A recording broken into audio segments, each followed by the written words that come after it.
What happens to a child who isn't loved properly? It's a question that cuts to the very core of our human experience. The answer one might intuitively expect is that they start to hate, that a deep, burning resentment would build towards the person or people who don't give them the fundamental love they need to survive and thrive. But far from it. The reality, so often, is far more tragic and complex. The reality is that the child becomes filled, saturated, with a profound and sticky sense of shame. It's not an outward-facing anger. It's an inward-turning poison. It's a deep, unshakable sense that they are the problem, that they are profoundly unworthy, dirty, soiled, sinful, ugly, and embarrassing. You see, a child's world is incredibly small, and their parents are the sun, moon, and stars within it. They're the source of everything: food, shelter, safety, and the very reflection of their own self-worth. For a child's mind to process the idea that this source of everything is flawed, broken, or incapable is almost impossible. It would be like trying to accept that gravity might suddenly fail. So, the child's psyche performs a desperate act of self-preservation. They're unable to redirect the blame outwards where it belongs. The question that should be asked, "What's wrong with my parents for not loving me adequately?" never even forms. It's a thought too terrifying to entertain, because if their all-powerful providers are wrong, then the entire universe is unstable and unsafe. Instead, the question that haunts their quiet moments, that whispers to them in the dark, is a forlorn and desperate one. What have I done wrong? What is it about me that has caused me to end up on the receiving end of my parents' disappointment, their coldness, their anger, or their indifference? The child tragically prefers to attack themselves for being bad than to confront a yet more awful, more existentially terrifying possibility, that they are entirely dependent for their well-being, for their very survival, on inadequate, wounded, or unkind parental figures. To accept that truth as a child is to stare into an abyss. So, they choose the safer path, self-blame. It provides a twisted kind of comfort, an illusion of control. If I am the problem, then maybe, just maybe, I can fix myself and finally earn the love I crave.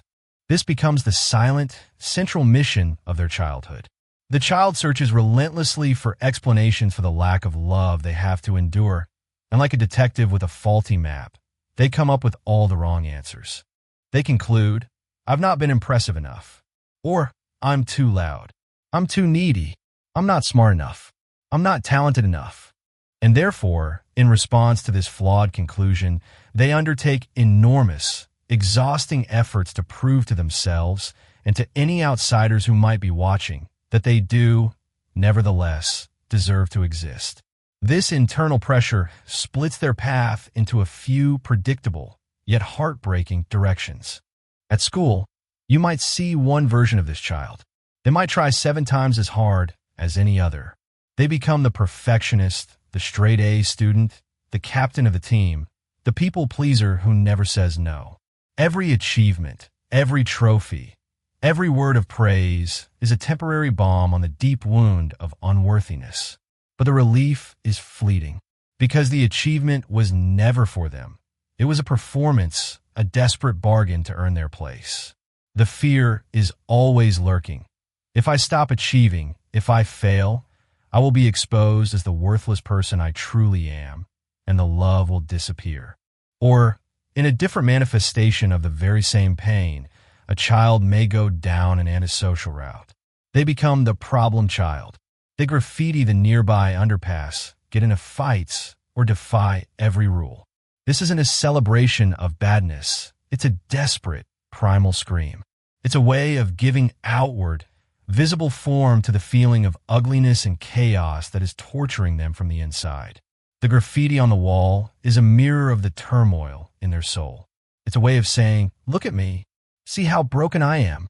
Please, someone see the pain behind this behavior." It is a cry for help disguised as defiance. And there is a third path, the path of the invisible child.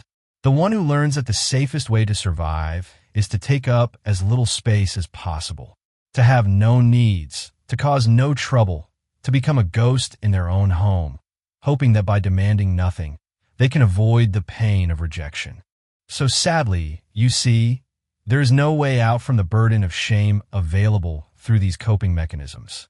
Trying to be extremely good or trying to be extremely bad are just two sides of the same counterfeit coin. They are exhausting strategies for managing an unbearable internal state. The only true solution, the only path to genuine freedom, is to do the hard work as an adult. It is to work against the grain of a lifetime of forgetting and self-blame. It is the courageous act of turning around to face your own history and to perceive for the first time with adult eyes an awful, terrifying, and ultimately liberating possibility that you could never perceive as a child. That you have done nothing wrong at all. That wrong was done to you. Let that sink in. It isn't about casting blame to create more conflict. It is about correctly reassigning responsibility. It's about looking at your past with clarity and compassion for the small person who endured it. This realization is the first, most crucial step on the long road to healing. It's the key that unlocks the cage of shame and allows you to step out into the light. From here, the real journey begins. It is the process of what many call reparenting, of giving yourself, today, all the things you needed back then. It means becoming your own source of compassion and validation. It means when you make a mistake, you learn to meet yourself with the voice of a kind and patient parent, saying, "It's okay. You're human." What do we learn from this? Instead of the old, critical voice of shame, it means learning to set boundaries to protect your peace. It means celebrating your own small victories.